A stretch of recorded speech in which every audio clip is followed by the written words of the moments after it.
Thank you. Thanks, Sia. Thanks, everyone, for joining us. Today, we are basically going to talk about three important things. One is on the basics of sports nutrition. Second one on how to eat now during summertime. And the third one is on hydration. Before we get started, so what we have decided today is we take the discussion as a Q&A session. So after every topic, we would take questions from all of you. It would be great if you could just write questions relevant to the topic so that we do not deviate too much, because the other aspects of the summer nutrition and hydration gets answered anyway in the next parts. So please stick to the pertaining subject that we'll be discussing. See, I think we can get started. Sure, ma'am. Moving on to the first question. Why should athletes focus on food? Isn't it all in the game? Okay, so before we get started with that, let me first tell why is nutrition so important for athletes. Like we all know that we eat from the time we eat, or probably drink milk, or get some sort of put something onto our system from the time we are born until we leave. So food becomes the basis of survival that way, like we all already know. Now, what is so different when it comes to sports nutrition when compared to probably the regular nutritionist? Let me first start from a junior athlete, a growing child who's into a sport. So for that child, growth is very important as a normal child. Immunity is very, very important, like we all know. And this is one major thing that gets compromised in most of the children when they're into sports, especially when they start playing competitive sports. Then they have to travel a lot, wherein because of different weather conditions or eating out and all, they start compromising on their immunity. So right nutrition is important for a child's growth, for their immunity levels, as we all know, definitely for the performance. So if you want your child to play well in the respective sport that they have taken up, then they definitely have to focus on nutrition. Then recovery becomes a very important thing. So that's why athletes need to focus on the nutrition. Why recovery? Because they may have multiple sessions of fitness or the sport in a day. So if they're not getting the right kind of nutrition, then recovery takes a major hit. So that is when improper recovery leads to higher chances of injury. So that's the major challenge when it comes to an athlete's life, which is injury prevention. Or if there is an injury or a history of or very prone to injury, then definitely injury management. So all of this can definitely be taken care with the right nutrition. And very importantly, now that mental health is gaining so much of importance, for the right to focus better on the mental health, again nutrition plays a very important role, especially for a child when they have so much of pressure from for academics or extracurricular activity plus the sports. So the amount of pressure or the stress that a child into a sport has to go through is like about 2-3 times more than a regular non-sport child. So all of this can be taken care, and that's why nutrition, especially for an athlete, is very, very important. And all these definitely holds good even for a professional or an amateur athlete that way, in terms of performance, immunity, recovery, injury management, and mental. All right. I'm moving on to the next question. How is nutrition for athletes different from a non-sport child or adult? Okay. So like we all know that the activity levels of an athlete, of a child who's into a sport or an adult who is playing professional sport is very different compared to a non-sport person. So because the activity levels differ, it is directly proportional to the nutrition that they should be focusing on. So for example, again, the activity levels in terms of the training load, the training intensity, the frequency, all of that also becomes important when planning a nutrition plan for an athlete. Now, that is how it has to be different for an athlete compared to a regular person. Also, if they are what is the kind of sport that they're playing? Is it a sprint sport? Is it an endurance sport? So the nutrition has to be adjusted accordingly based on the sport. Which level are they playing? Are they into competitive training or not? Very importantly, is it the season for tournaments and competitions, or is it an off season? Or are they into rehab for their injury, or they're probably taken a break because of their academics or whatever. So we have to consider all of these different aspects when planning a nutrition plan for an athlete. So that's how different it has to be compared to a normal child, or an adult who's not into a professional sport. All right. Ma'am, what are the common mistakes that an athlete does with food? Hmm. So that's a good question. So um, the lot of mistakes that one probably tends to do. Let me first start with children and then go to adults. The most common trend that I have seen with children is, especially if they have to practice, say a golfer going on to the course in the morning by 6:30, he would have woken up by 6 o'clock. What the most common mistake that they do, and even the parents complain of, is that my child cannot eat anything in the morning on waking up. He doesn't feel like eating. He doesn't have the appetite, or he doesn't enjoy all of those sorts. So that's one of the most common mistakes, to go on the course or to go play your sport without eating anything, especially if it's a morning session. Irrespective of the sessions, an athlete has to have the pre-workout and the post-workout, focus on pre-workout and post-workout nutrition. But especially for a growing child, if it's a morning sports session, that's the mistake that they usually do. They don't feel like eating anything. Or sometimes it so happens that if they have school thereafter, or probably if it's an evening session, and they would probably be having dinner an hour or two later, then they miss out on the post game snack. So that's the second mistake that most of the athletes do. This is very common in children, may also happen in a lot of the adolescent athletes, and rarely even in professional athletes. That's the first one. Second one, probably hydration is something that most of the athletes go wrong with. You can't just, so though water intake is very, very important, and drinking enough water is important, especially if you're playing an outdoor sport and playing for like more than an hour or two in the sun. And if you're just drinking water, then that is not going to help you at all. Probably that may leave you a lot more dehydrated, a lot more fatigued, and a lot of muscular fatigue as well, if you're not doing the hydration, right. So that's one of the common mistakes that mostly do. Otherwise, some parents get really into, and they start just adding, these Glucon D, or all of those, or they send these Tetra Pak fruit juices to their children, and they say have this during the game or after the game. This is one of the most common mistakes that they do, which you shouldn't be doing. So this is about the children. Mostly, this is what they go wrong with. When it comes to adults, a lot of mistakes, especially adolescents or adults.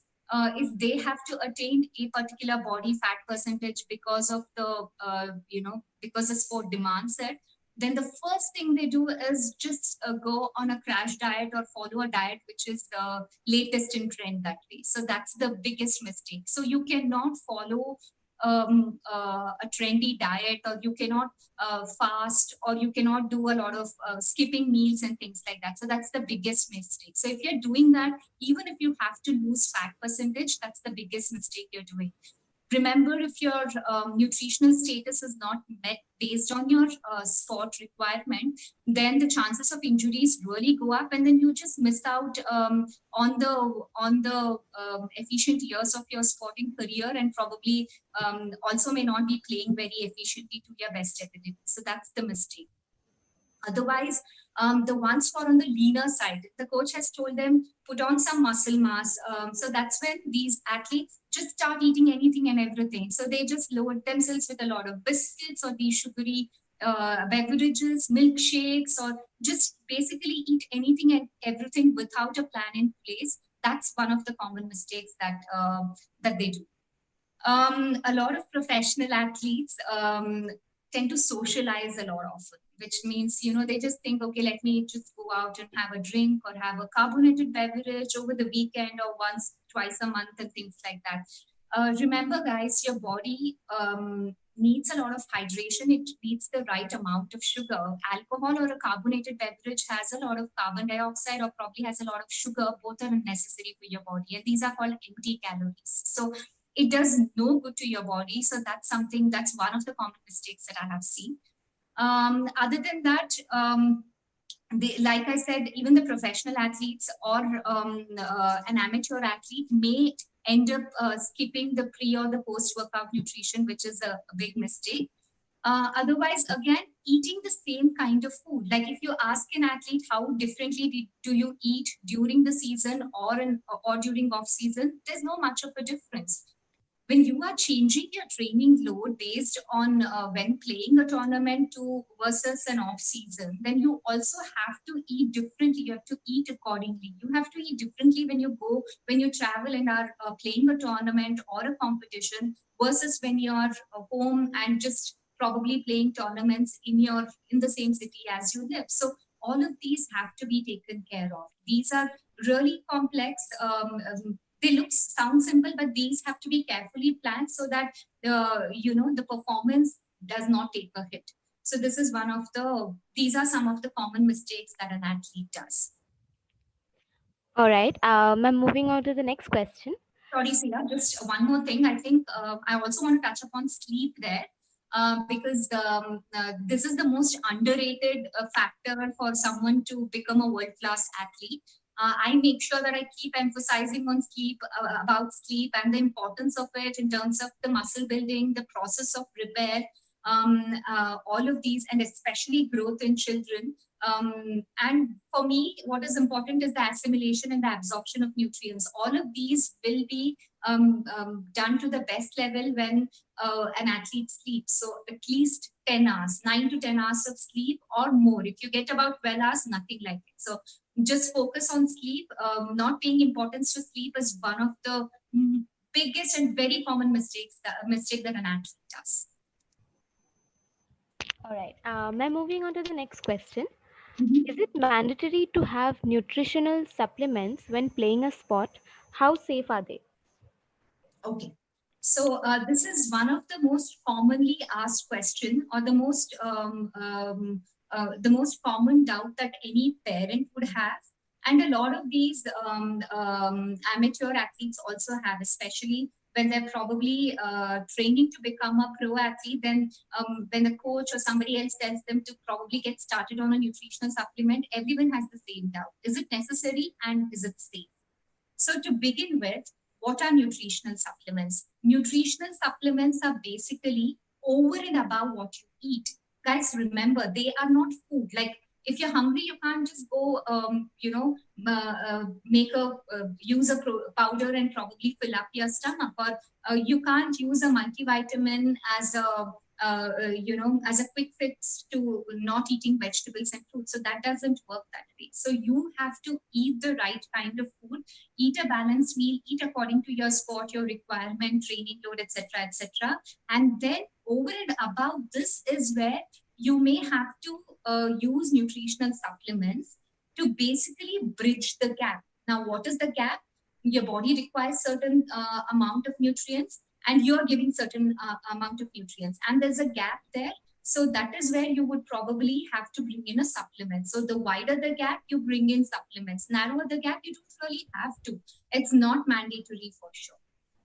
So now, why would there be a gap? The reason is probably to begin with, because of the cultural preferences of an athlete. The athlete doesn't want to eat meat or doesn't want to have dairy products or something else, who doesn't want to eat certain roots and tubers and things like that. Then if these become imperative for his performance is when there is a gap created. So what do? I would probably fill it up with a nutritional supplement. Now, or if there is a food allergy or an intolerance that an athlete is having, and that's why we have no option but to resort to a nutrition supplement, then it makes sense.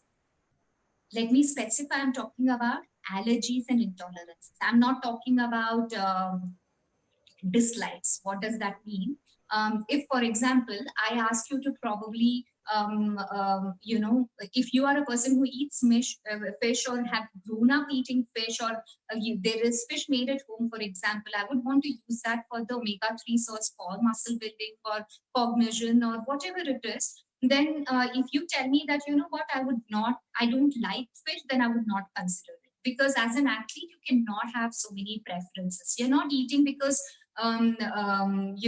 you like a certain food or you don't like certain foods. You're eating because you're only trying to fuel your body with the best fuel possible, so that your game is at a world class level, not because you enjoy the taste and all. Obviously, if you like fish, if you are okay to eat fish in a certain way and it's allowed, then probably yes, but not like you can't have way too many preferences saying I can only have a fried fish. Will I be allowed?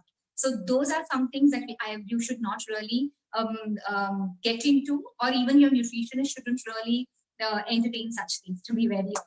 So what you do is forget the taste buds, basically focus on nutrition because for your game in totality.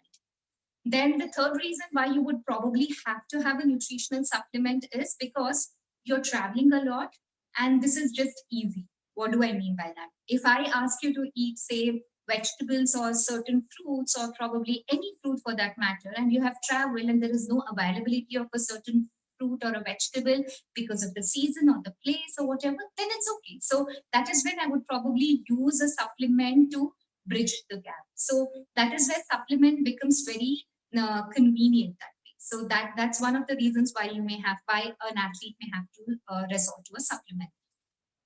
The other reason is definitely absorption and assimilation. So what do I mean by that? For example,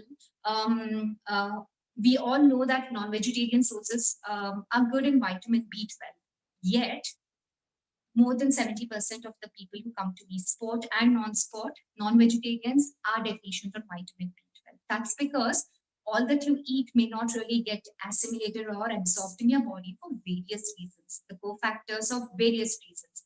So that is when I would probably have to bring in a nutritional supplement so that I enhance the absorption and assimilation of a nutrient, because it is helpful for me for XYZ reasons. So that's where you may have to use a nutritional supplement.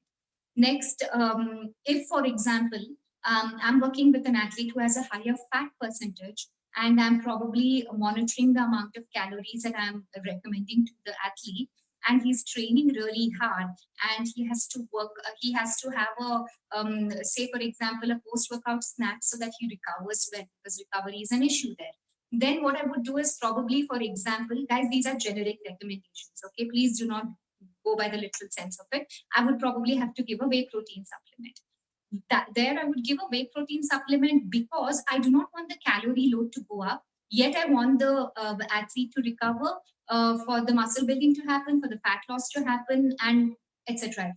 So that's where I would bring that in. So when we have to fine tune the calorie recommendation and still up the nutritional status, I would probably use a nutritional supplement. Now, so this is, and the last important thing why I would probably use a nutritional supplement is if there's any sort of blood deficiency. Like I gave you an example of vitamin B12. If you're a non-vegetarian athlete, already eating meat every day or a couple of times a day, yet you're low on a vitamin, for example, vitamin B12 or low on vitamin D, then I have to resort to a supplement so that the levels improve, so that it starts showing in your performance, no fatigue, and there's better neuromuscular coordination, etc.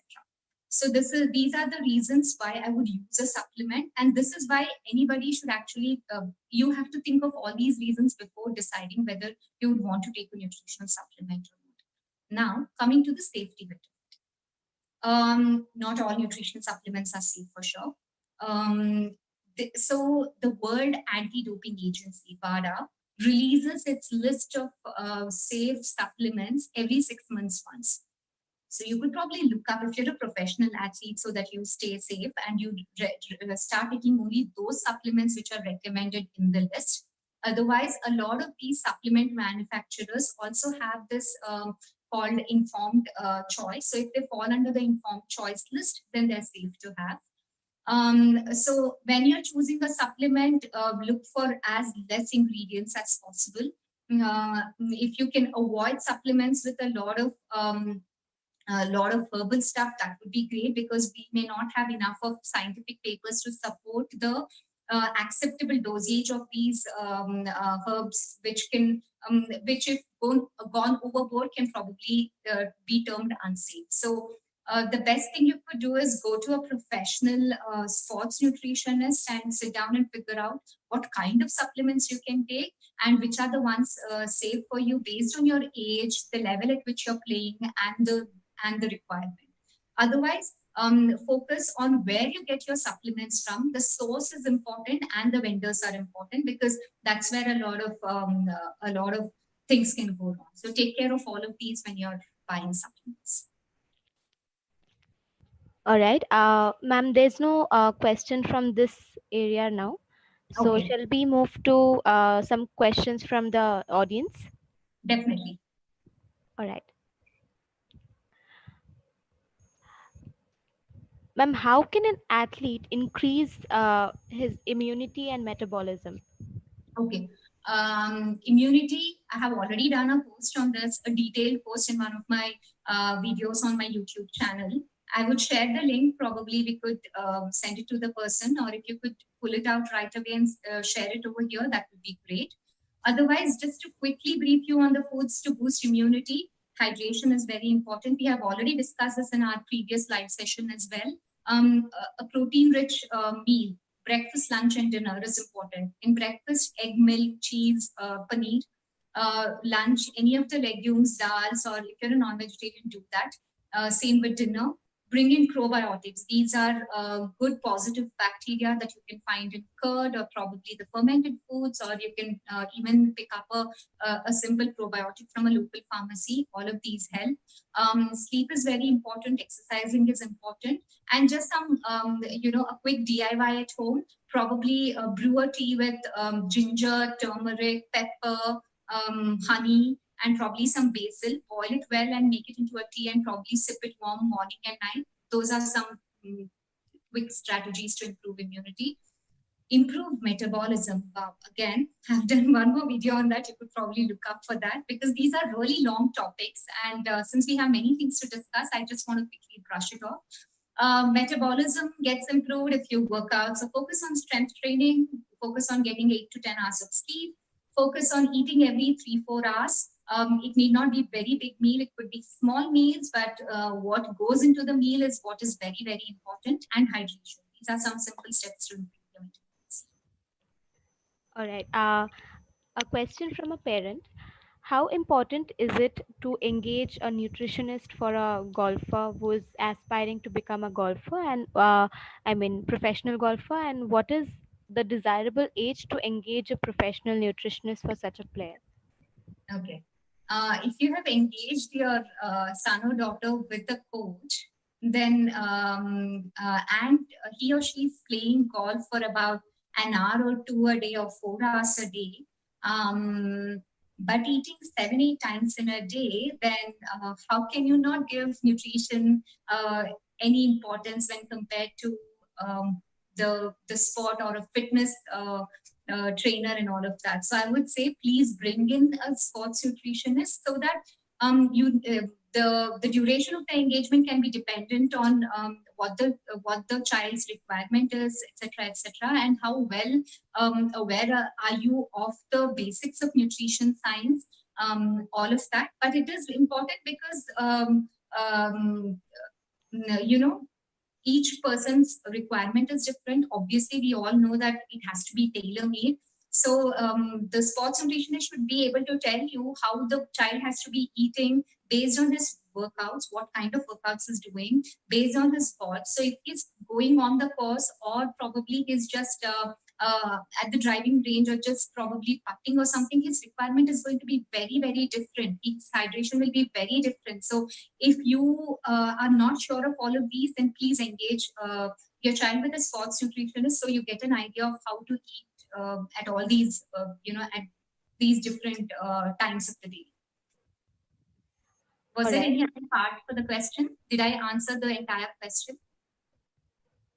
Yeah, so there was a part where where the person's asking what is the desirable age group?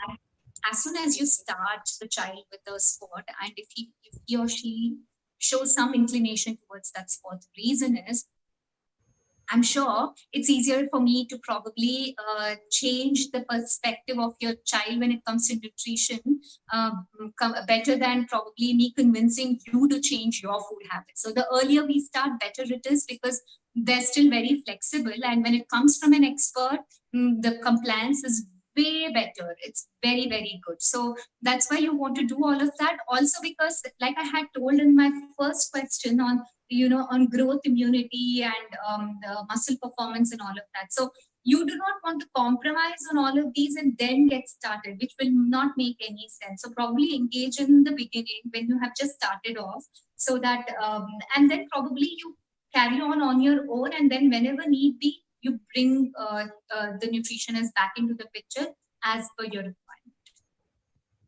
All right, ma'am. We can move on to the next topic for now. Oh, Then we shall take more questions from the audience. sure. So the next topic is summer foods.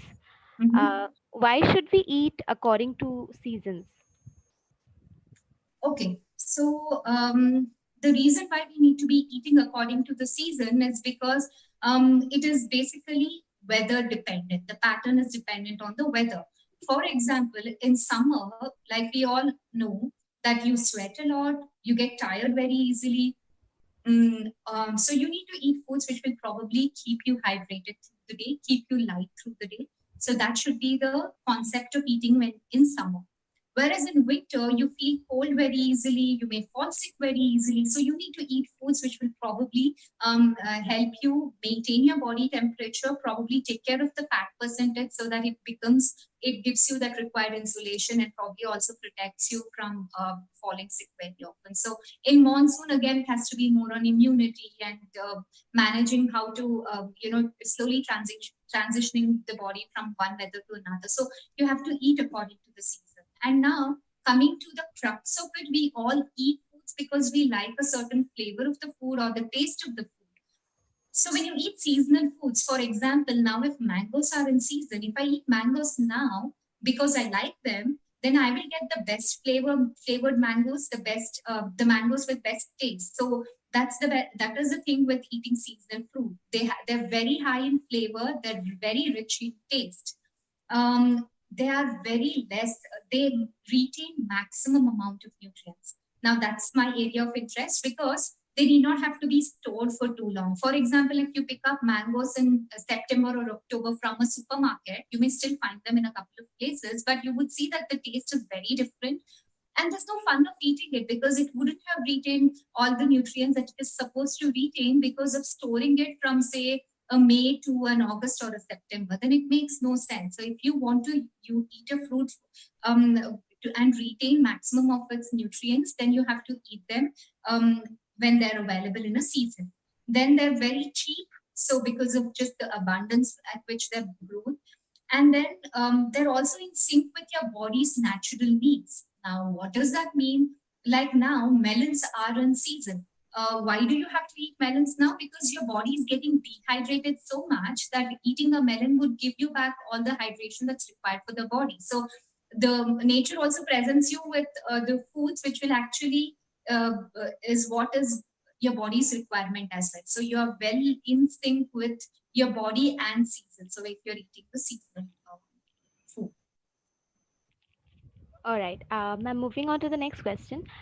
How to eat during summer?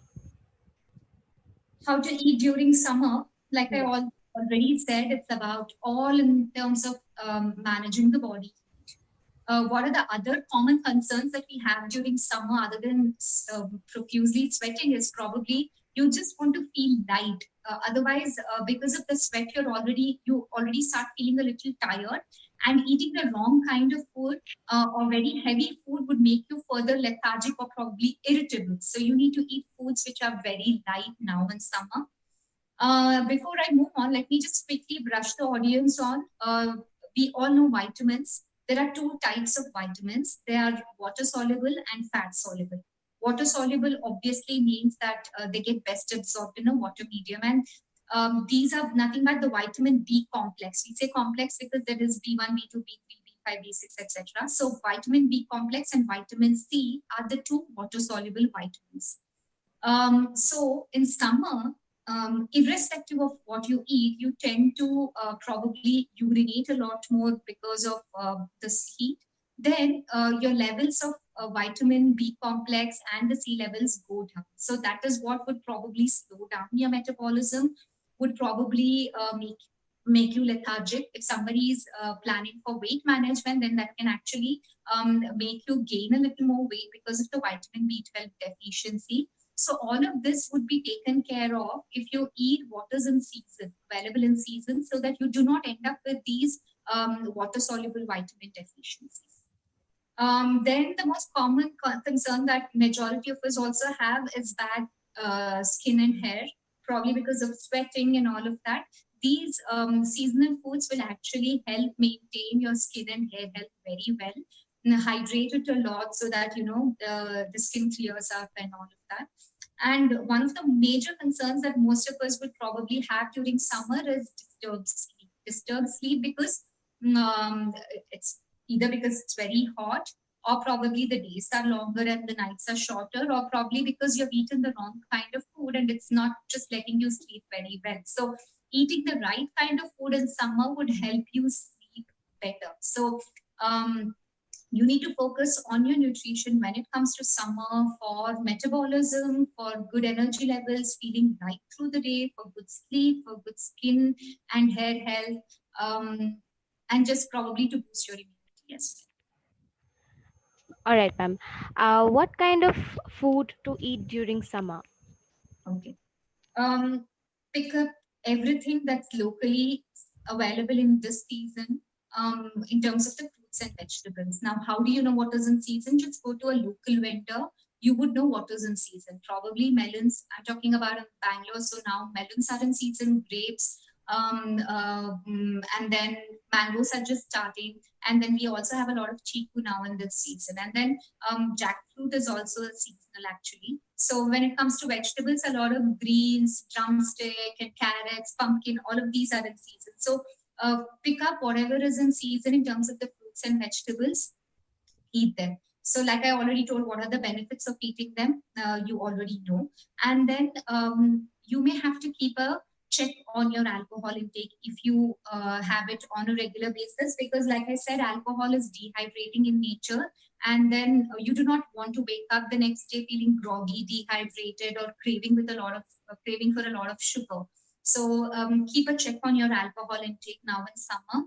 Very importantly, you do not want to overdo meat or a lot of fatty foods in this season. I'm not saying don't eat at all. Eat them whenever you craving for it, or probably during your cheat days or whatever, or once in 10 days or something, but in terms of the oily food, but do not go too heavy in terms of meat intake. Like let there not be, just a quick tip for people who do ketogenic diet, this may not be the right time to do that, because they're very satiating and they keep you full for a very long time, and they're very dehydrating in nature. I'm not recommending ketogenic diet here. I'm just giving a quick tip here. So do not do that. For now is the time to stick to a lot of legumes, fruits, vegetables, dairy products, and limit your meat intake to probably once a day and not more than that. All right, ma'am, we are done with this section right now. So shall we move on to some of the questions from the audience? Yes, please. Sure. How many calories shall one consume per day, and what must be the gap between the meals? Okay.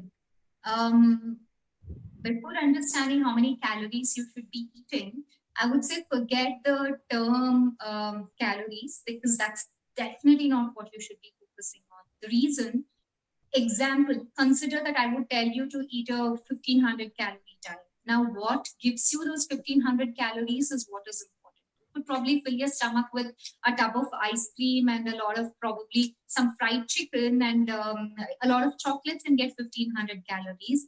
when compared to eating right through the day and still getting 1500 calories. So it's not what you should be focusing on. Calories is something that nobody other than the nutrition expert should be focusing on, to be very honest. And even the nutrition expert should not be talking about calories with their clients. Like, I would definitely not want to prefer talking about that, because I would should probably help you understand the science behind it and how to eat right than talking about calories.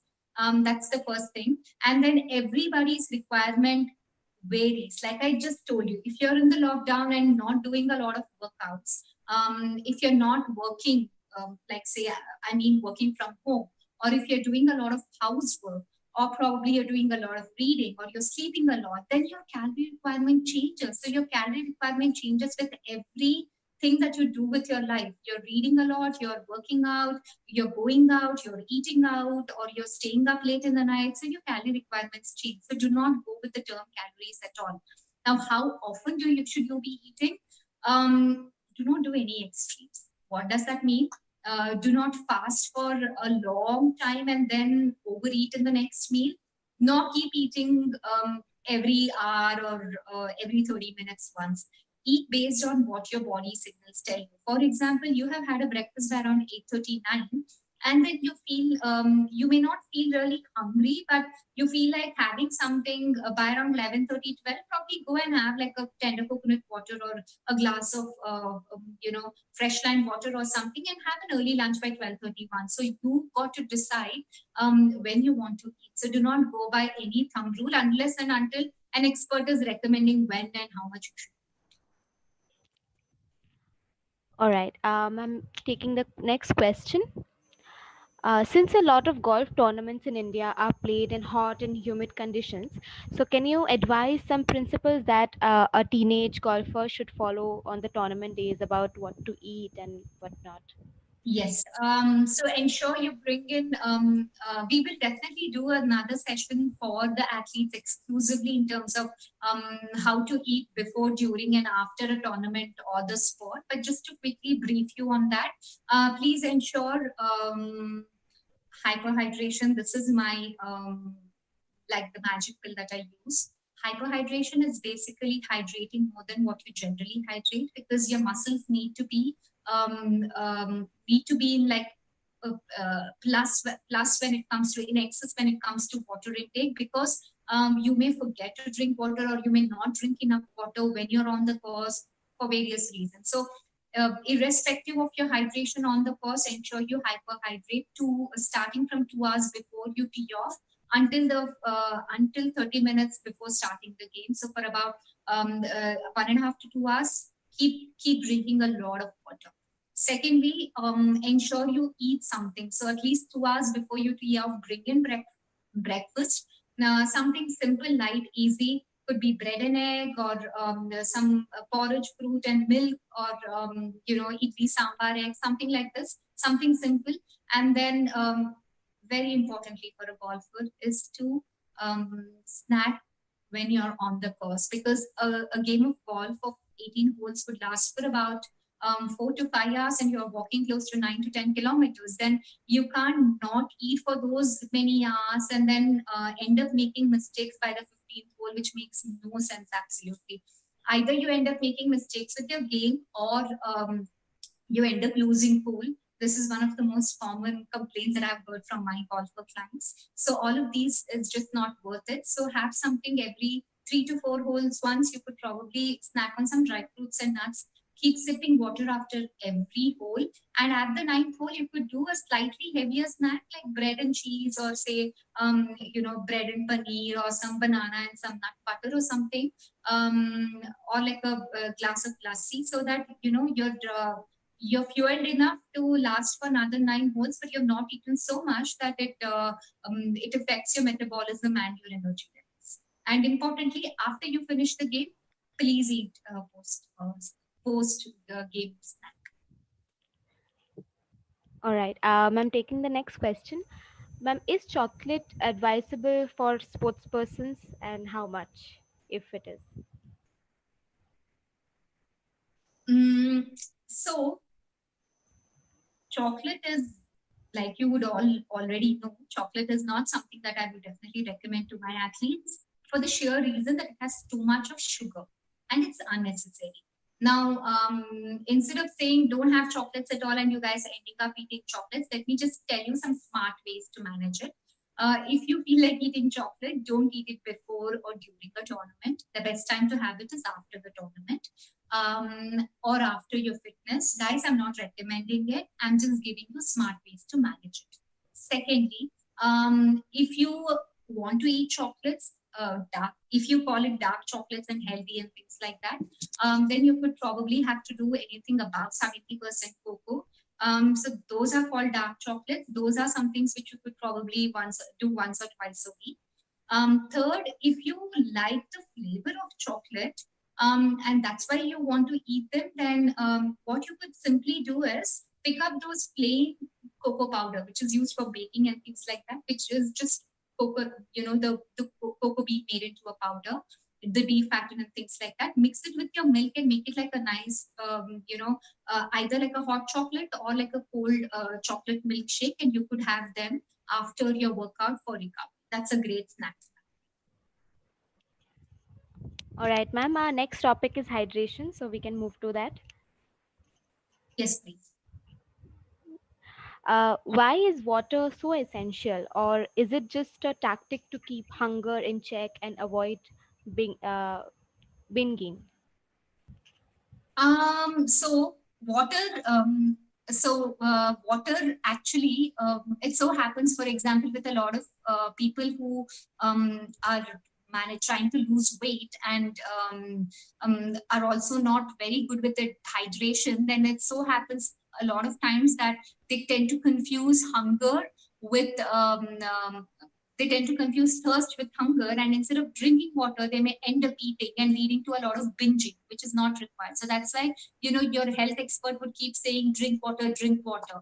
But otherwise water is extremely essential. Now, why? We all know more than 60-70% of our body is made up of water. For me, what is very important is that it is very important for whatever food you eat, whatever nutrients you want to absorb, the delivery of those nutrients and the assimilation, absorption, all of that happens in the presence of a water medium. So the well hydrated, the better hydrated you are, the better is your body's ability to absorb and make the most of the nutrients that you eat. So that's coming from the food perspective. Then it's very important to keep your metabolism high. Whoever asked about improving metabolism, hydration is very important to improve your metabolism. Then athletes, especially who are prone to injuries, as you all would know that your spinal cord and the joints are all cushioned with water medium. So if you are constantly dehydrated and training at a very high level of intensity, then your chances of injuries go up. So you need to focus on that. It could be even for a non-sport person trying to do a lot of workouts, and staying dehydrated would actually reduce your metabolism and will not help you with weight loss. That's something. For immunity, water intake is very essential. I already spoke about that. Then also in children, cognition. So for cognition, water is very important. Our brain, more than 50-60% of it is made up of water. Then you need good amount of water to for cognition and brain development in children. And very importantly for anyone, children and adults, everyone across, it is very important to manage our mood. If you're dehydrated, you should notice that you probably tend to become very irritable or probably very short-tempered. So that's all because of dehydration. And very true even with a professional athlete. So the moment the hydration levels go down, they tend to lose their cool very easily. So focus on hydration, and this is why hydration is very important for everyone. So please keep drinking water. And just some stats, with about 5% water loss, which leads to your body weight, loss of your body weight. If you're a professional athlete, even just 5% of dehydration can affect your performance by more than 30%. So if you understand the intensity of it, then you would know that hydration is like hands down. All right, I'm moving on to the next question. What are the ways to improve hydration and other than drinking plain water? Milk, curd, buttermilk, lassi, some simple options. Lemonade, just water and lemon squeeze to it. or vegetable juices, beetroot, carrot juice, all of these, or cucumber juice, or jeera pani if you like that, or soups, homemade soups are okay.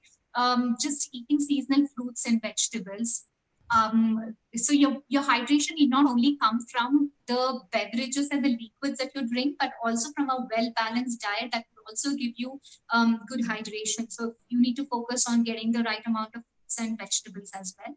When it comes to fruit juices, yes, you could probably do, but I'm not a great fan of it. If you're eating your fruit and still you like the taste of it, or probably you want to add on to your hydration levels, and that's why you want to have a glass of juice, then it's okay. But otherwise, the fruit juice cannot compensate for your daily food or the vegetable.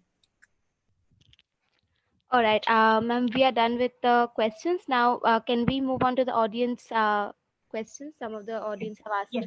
hydration related Before we questions. move on, there's just one simple question that I keep getting on hydration is how much water should I be drinking? Right. So there is no thumb rule, guys. There's no 6 to 8 glasses or 3 to 4 liters. There's no thumb rule.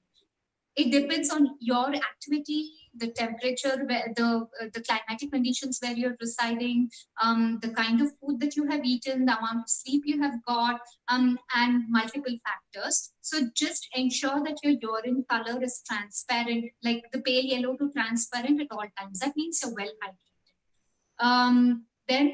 So do not wait until your body tells you that you're dehydrated, because there would have been a lot of process change that would have happened internally before the brain starts sending you the signals of thirst. So don't wait until then. So make it a habit to keep drinking water, like say every 30 minutes or an hour once. Now, when I tell them this, give them a free hand on deciding how much water they want. A lot of athletes tend to drink way too much water. Now, what is way too much? When you feel like you're about to throw up or you're nauseous because of drinking water, that means you have overdone it. So don't go even to that extent. All right. Ma'am, what should a teenager golfer do to hydrate while playing golf during the summer? Coconut water, just water with lemon and a pinch of salt in it, or any of the sports drink you could do. These are some of the options. A lot of sports drink are there specific to athletes, which are isotonic or hypotonic.